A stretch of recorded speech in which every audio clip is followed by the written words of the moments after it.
Turn the volume up. Listen to my whispers.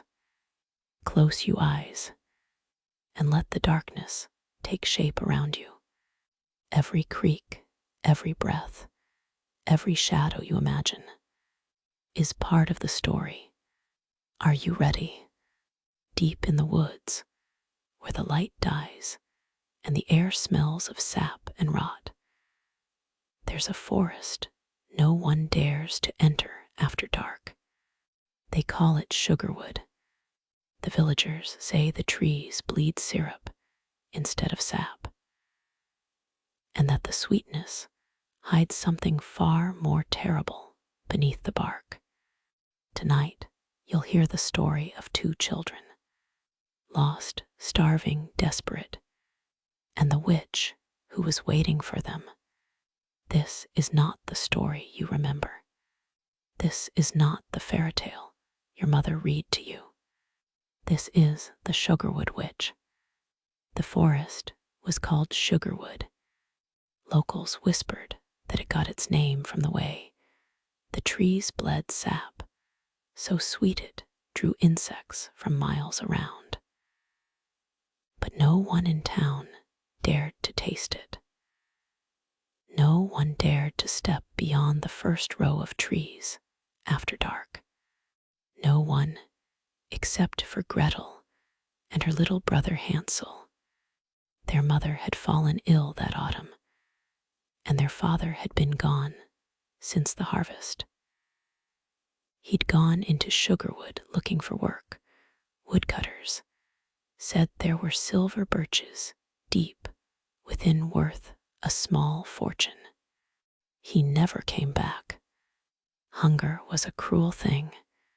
It made you bold. It made you stupid. So when the pantry turned bare and the last loaf turned green with mold, Gretel told Hansel they'd have to find food themselves.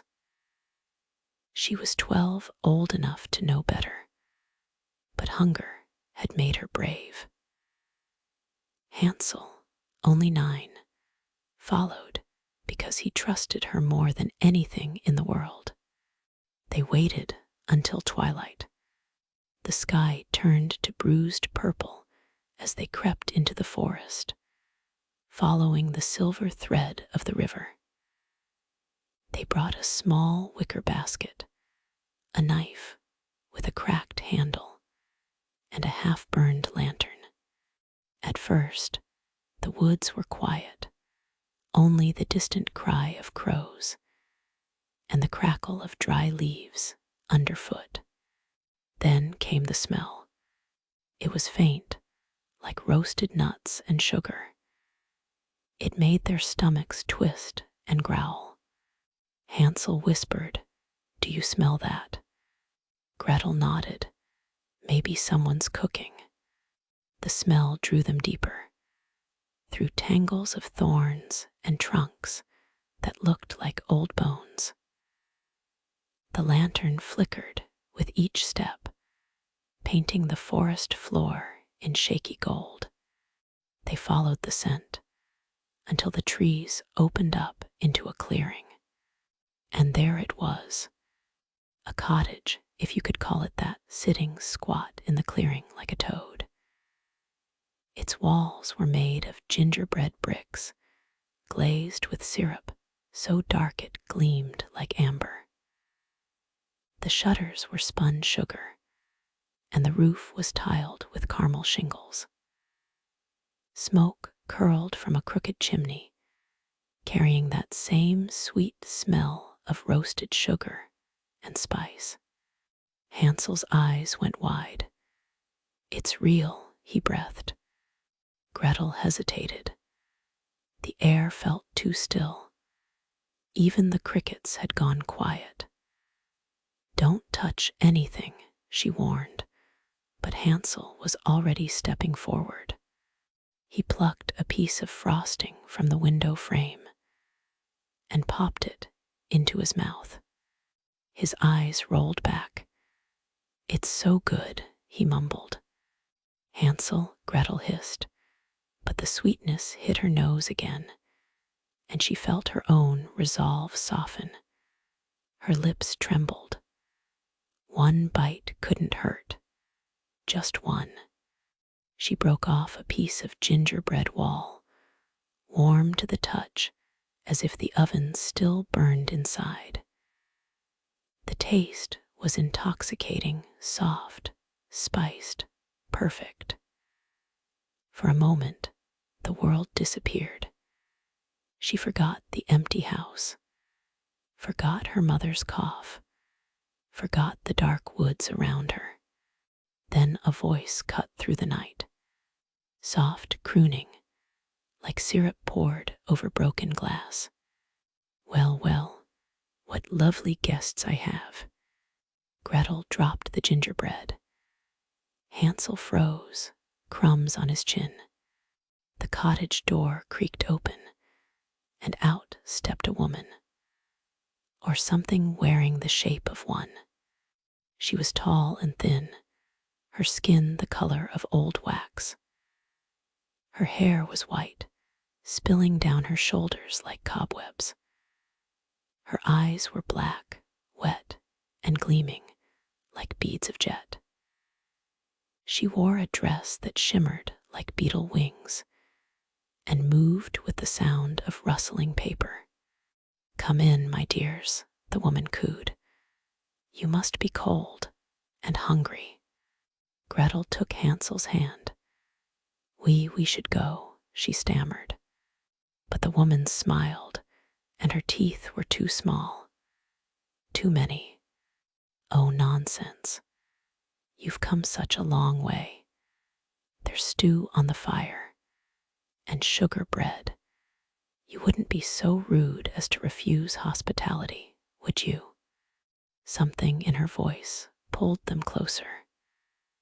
It was warm, almost kind, and it made Gretel's eyelids heavy, as if she'd been walking for days. Inside, the cottage glowed with candlelight. The air was thick with sugar and spice, but underneath it just barely was another smell. Something metallic, like rust, like blood. The walls shimmered with glazed gingerbread, but now Gretel noticed things hidden in the frosting. A child's shoe, a bit of cloth, a bone carved smooth as ivory. She tried not to look.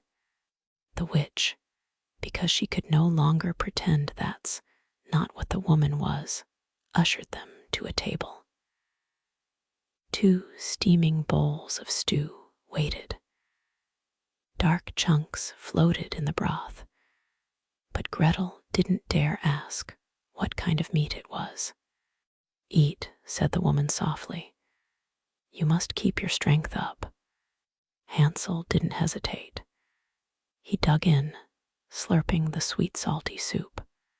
Gretel's spoon trembled. "What is this?" she asked. The witch's smile widened. "Just what you've been craving." The moment the stew touched Gretel's tongue, warmth spread through her chest, then heat, then a dull ache. The world blurred around the edges. She blinked hard. "Hansel, I think there's something in." The witch clapped her hands, and the lanterns went out. Only the fire burned, orange and hungry. When Gretel woke, she was lying on the floor. Her wrists ached. When she tried to move, chains rattled. The room was different now. No longer a cozy kitchen, but a cellar, dim and damp. The walls were stone, not candy. From the corner came Hansel's voice, small and broken. "Gretel." He was in a cage. A real iron cage, barely big enough for him to sit up. His eyes were swollen from crying. "Hansel," she gasped, "are you hurt?" He shook his head. She says she's fattening me up." Then they heard the footsteps, slow, deliberate, creaking down the stairs. The witch appeared, holding a long wooden spoon. Her smile hadn't changed, but her eyes glittered in the torchlight. "My sweet boy," she crooned, running her long nails across the bars. "You'll be perfect soon. Your cheeks already have color." "Let him go," Gretel shouted. The witch turned toward her, still smiling. "Oh, don't fret, dear. You'll have your part too. The woods always demand their share." She reached into her pocket and pulled out a key made of bone. With a soft click, she opened Hansel's cage. Hansel scrambled backward, shaking. "Please, I won't tell anyone." The witch tilted her head. "Oh, child, they never do." She dragged him from the cage by the arm, her fingers sinking into his skin like claws. He screamed, kicking and thrashing, but she was impossibly strong. Gretel lunged forward, chains clanging, trying to reach them. The witch's head snapped toward her. "Quiet, girl," she hissed, and the air itself seemed to twist. Gretel's throat closed up. Her scream died before it left her mouth. The witch turned back to Hansel. "Time to make you tender." She whispered something, a sound like dry leaves hissing in the wind, and the fire in the hearth roared to life. Flames licked the walls, turning them orange and gold. Hansel's cries filled the cellar. Gretel pulled and yanked at the chains until her wrists bled. She found a loose stone, sharp at the edge, and began sawing through the links. Every heartbeat was a drum in her ears.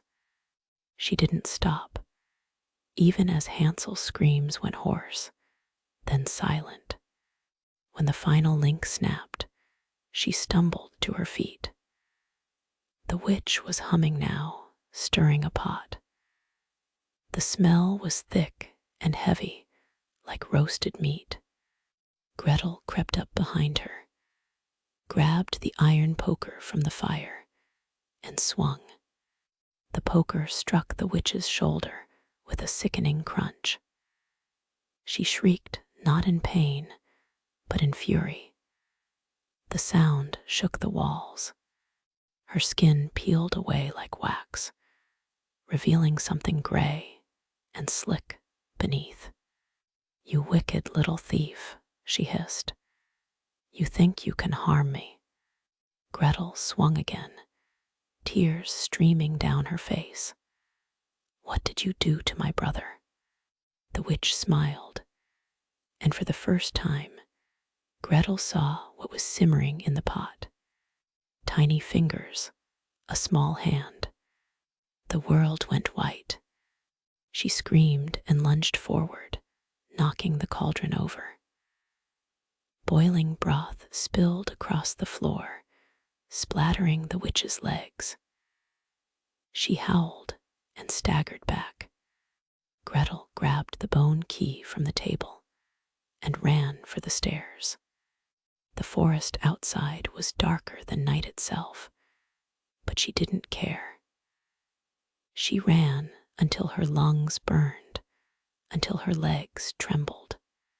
Behind her, she heard the witch's laughter echoing through the trees.